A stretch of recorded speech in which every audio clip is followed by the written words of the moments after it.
Magandang umaga po sa ating lahat. Narito po ang ating binabantay nating si Bagyong Christine. Kanina madaling araw, pumasok na ito sa ating Philippine Area of Responsibility. Sa kasalukuyan, napapasan niyo ang malawakang kaulapan ang dulot ng bagyo at umaabot po sa malaking po bahagi po ng Luzon at ng Luzon, Visayas at Mindanao. At dahil po yan sa extension area ng bagyo o tinatawag po nating trough ng Bagyong Christine.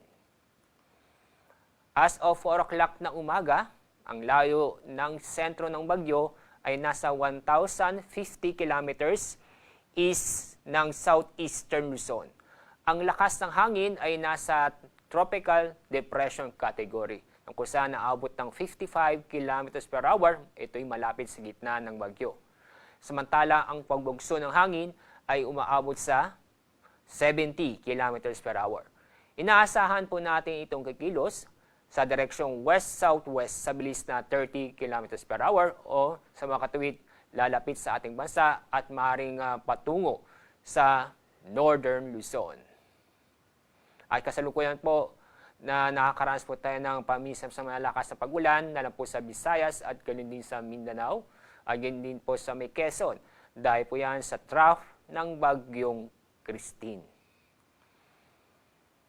Sa ating forecast track ng Bagyong Christine, katulad mo sinabi ko kanina, maaaring po ito'y patungo sa Northern Luzon ang Bagyong Christine.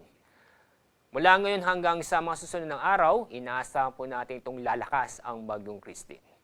Sa loob ng 12 oras, inaasahan po natin itong lalakas na kusa naabot ng tropical storm category.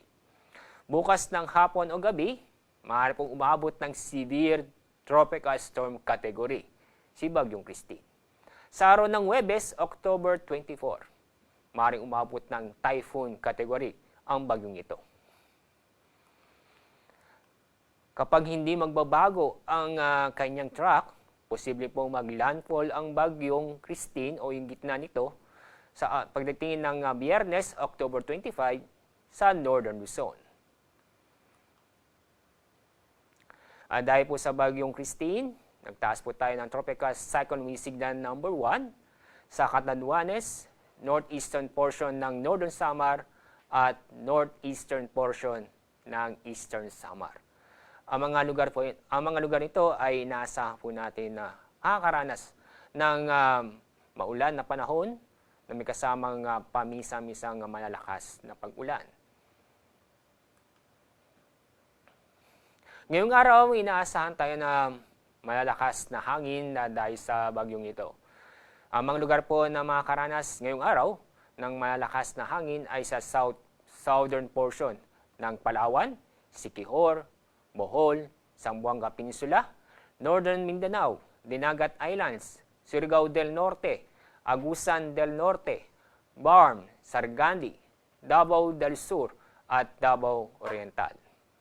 Bukas, inaasahan pa rin tayong malalakas na hangin sa Palawan, Romblon, Aklan, Antique, Negros Island Region, Bohol, Zamboanga del Norte, Northern Mindanao, Southern Leyte, Dinagat Islands, Surigao del Norte, Agusan del Norte, Sarangani, Davao del Norte at Davao Oriental. Sa araw ng Miyerkules, asahan din ang malalakas na hangin sa Mimaropa, buong Visayas at Mindanao. At dahil sa trough ng Bagyong Christine na maabot sa ating bansa, inaasahan tayo ngayong araw na moderate to heavy rains sa Bicol Region, ganun din sa Eastern Visayas at Quezon. Bukas, inaasahan tayo matindi o malalakas na pag-ulan. Heavy to intense na pag-ulan sa Catanduanes, Camarines Norte at Camarines Sur. Moderate to heavy rains sa Eastern Visayas, Quezon at sa lalabing bahagi po ng Bicol Region. Sa araw ng Miyerkules, October 23, inaasahan pa rin na heavy to intense na pag-ulan sa Cagayan, Aurora at Quezon. Samantala, moderate to heavy rains sa Camarines Norte, Camarines Sur, Catanduanes at sa lalabing bahagi ng Cagayan Valley. At dahil dito, paalala po sa mga kababayan po natin sa mga nabanggit na lugar Mag-ingat at maging alerto. Alamin po ang ligtas na lugar dahil sa mga pag-ulan, lalo pa yung matitindi at nalalakas sa pag-ulan na posibleng magdulot ng pagbaha o pagguho ng lupa. Lalong-lalo na sa mabababang lugar, malapit sa bundok at malapit sa ilog.